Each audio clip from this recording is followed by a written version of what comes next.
خواتین و حضرات کی خدمت میں اسٹاک ہوم سویڈن سے عارف کسانہ کا سلام پہنچے۔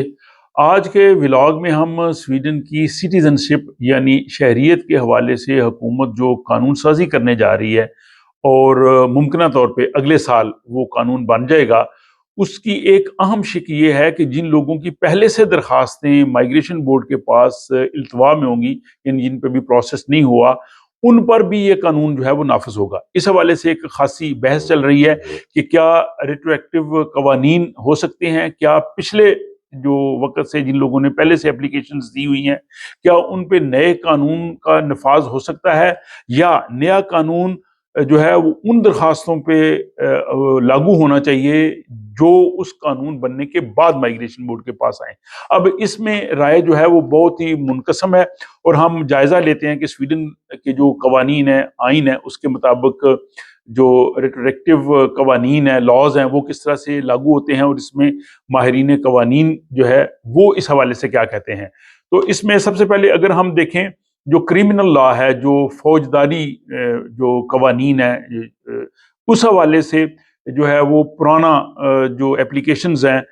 وہ نئے قانون کے تحت نہیں لی جا سکتی، یعنی ان پہ ریٹرویکٹیو لا جو ہے وہ ایکٹیو نہیں ہوگا۔ اور سیم چیز جو ہے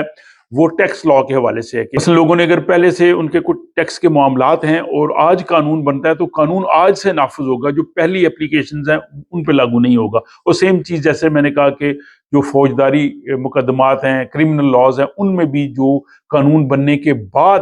جو کیسز ہوں گے ان پہ لاگو ہوگا، پہلے پہ نہیں ہوگا۔ لیکن ایک تیسری چیز ہے کہ جو ایڈمنسٹریٹو لا ہے، اس میں یہ قوانین جو ہیں وہ پرانی اپلیکیشنز پہ لاگو ہو سکتے ہیں۔ اب اس کا جائزہ یہاں پہ ماہرین قوانین نے لیا ہے کہ کیا جو سٹیزن شپ کے لیے آ رہے ہیں کیا اس پہ بھی لاگو ہونا چاہیے یا نہیں۔ تو سٹیزن شپ کے لیے جو حکومت جو کر رہی ہے تبدیلیاں، مختصر یہ ہے کہ وہ 5 سال کی بجائے ابھی 8 سال تک لوگوں کو انتظار کرنا ہوگا نیشنلٹی کے لیے، پھر اس میں آپ کو سویڈش لینگویج کا ٹیسٹ دینا ہوگا، سویڈن کی ثقافت، یہاں کا معاشرہ، حکومت، اس کے بارے میں جو ہے وہ دینا ہوگا، اور اپنی خود کفالت کی شرط جو ہے اکنامک انڈیپینڈنس، یعنی آپ اپنے اخراجات خود اٹھا سکتے ہیں، وہ سارا کچھ دینا ہوگا، اور یہ 2026 جون سے یہ جو ہے وہ نافذ ہونا ہے۔ اب وہی سوال یہ تھا کہ جو پہلے سے جن لوگوں کی درخواستیں دے رکھی ہیں، اور ظاہر ہے اس میں بعض اوقات جو سٹیزن شپ کی اپلیکیشن ہے اس میں 2-3 سال بھی لگ جاتے ہیں، تو ان لوگوں پہ نئے قوانین نافذ ہونے چاہیے یا نہیں۔ تو اس حوالے سے ٹرانزیشن رولز جو ہیں وہ کیا ہیں۔ ماہرین قوانین کا کہنا ہے کہ یہ جو ریٹرویکٹیو قوانین ہیں یہ ان پہ لاگو نہیں ہونے چاہیے، لیکن کچھ لوگ جو ہیں ان کا کہنا ہے کہ یہ ٹرانزیشن رولز کے مطابق آتا ہے اور ان پہ جو ہے وہ قوانین نافذ ہو جانے چاہیے۔ اس حوالے سے جو اوریبرو یونیورسٹی کے جو آئین اور قانون کے پروفیسر ہیں یوکم نرگلس، ان کا یہ کہنا ہے کہ نئے قوانین جو ہیں وہ پرانی اپلیکیشنز پہ لاگو نہیں ہونے چاہیے، اور انہوں نے کہا جو کوئی سویڈن کے جو مائیگریشن کے وزیر ہیں جون فسل، ان کی رائے جو ہے وہ بالکل غلط ہے۔ جو پرانی اپلیکیشنز ہیں وہ پرانے قانون کے تحت چلنی چاہیے، اور جو نئی اپلیکیشنز اس قانون بننے کے بعد آئیں گی ان پہ نیا قانون نافذ ہونا چاہیے۔ اور تقریباً یہی جو ہے وہ رائے لند یونیورسٹی کے آئینی قانون کی جو پروفیسر ہیں ولیم پیرسون، ان کا بھی یہی کہنا ہے کہ وہ نئے قوانین جو ہیں وہ پرانی اپلیکیشنز پہ نہیں ہونے چاہیے۔ لیکن اسٹاک ہوم یونیورسٹی کے جو انتظامی قانون کی پروفیسر ہیں یعنی ریچل، ان کا یہ کہنا ہے کہ یہ انتظامی قانون کے تحت آ رہا ہے، یہ انتظامی ہے، یہ کرمنل لا، یہ ٹیکس لا نہیں ہے، اس لیے ان پہ بھی جو ہے یہ نافذ ہو جانی چاہیے، بے شک وہ اپلیکیشنز پہلے سے ہی ہوں، لیکن جب یہ قانون بنتا ہے تو پرانی پہ بھی یہ لاگو ہونا چاہیے۔ تو یہ بھی آپ نے دیکھا کہ یہاں بھی جو آئینی قانونی ماہرین ہیں، جو پروفیسرز ہیں، ان کی رائے بھی جو ہے وہ منقسم ہے۔ اب یہ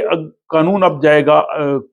پارلیمنٹ میں، اب پارلیمنٹ اگر اس کو ڈیسائیڈ کر لیتی ہے تو پھر یہ یہاں پہ سویڈن میں جو ہے وہ قانون جو ہے وہ نافذ العمل ہوتا ہے۔ بعض ملکوں میں جو سپریم کورٹس ہوتی ہیں وہ آئین کی تشریح کرتی ہیں، لیکن سویڈن میں اس طرح کی کوئی اگزامپل نہیں ہم نے دیکھی کہ کوئی قانون بنا ہو اور اس کے خلاف لوگ سپریم کورٹ میں گئے ہوں اور سپریم کورٹ نے اس آئین کی کسی طرح سے تشریح کی گئی ہو، یا اس کو جو ہے وہ سویڈن کے آئین کی روح کے منافی قرار دے کے اس کو معطل کیا ہو۔ یہاں ایسے نہیں ہے، کیونکہ یہاں پہ جب قانون بنتا ہے اس کے بہت سے ایسے مراحل سے گزر کے بنتا ہے، وہ ساری چیزیں پہلے طے کر لیتے ہیں، اور آخر میں جب پارلیمنٹ قانون بنا دیتی ہے تو پھر وہ حرف آخر ہوتا ہے، پھر اس کو چینج نہیں کیا جا سکتا، اور اس کو چینج کرنا خاصا مشکل ہے کہ وہ اس میں دو جو ادوار ہیں پارلیمنٹس کے، وہ اس میں تبدیلی کرتے ہیں، جس حوالے سے میں نے ایک قانون بنایا تھا۔ بہرحال یہ جو سٹیزن شپ کا قانون اگلے سال سے نافذ ہونا ہے، اس حوالے سے یہ جو لوگوں میں تشویش کی لہر ڈیفینیٹلی ہے کہ جن کی اپلیکیشنز آلریڈی گئی ہوئی ہیں ان پہ ابھی تک فیصلہ نہیں ہوا، اور یہ بھی خبریں آئی تھیں کہ حکومت ان کو ذرا سلو ڈاؤن کر رہی ہے تاکہ تمام اپلیکیشنز نئے قانون کے تحت آئیں۔ ان کے لیے واقعی ہی پریشانی ہے، لیکن یہاں پہ آئینی اور قانونی ماہرین بھی منقسم ہیں، ان کی بھی رائے ایک نہیں ہے۔ بہرحال اس حوالے سے جو بھی اپڈیٹس ہیں وہ آپ کی خدمت میں پیش کرتا جا رہا ہوں۔ آپ اس حوالے سے اپنی رائے کا اظہار کر سکتے ہیں، سندانی پیج کو لائک کر سکتے ہیں، دوست احباب سے شیئر کر سکتے ہیں، اور ساتھ ہی مجھے اگلے ولاگ تک کے لیے اجازت دیں۔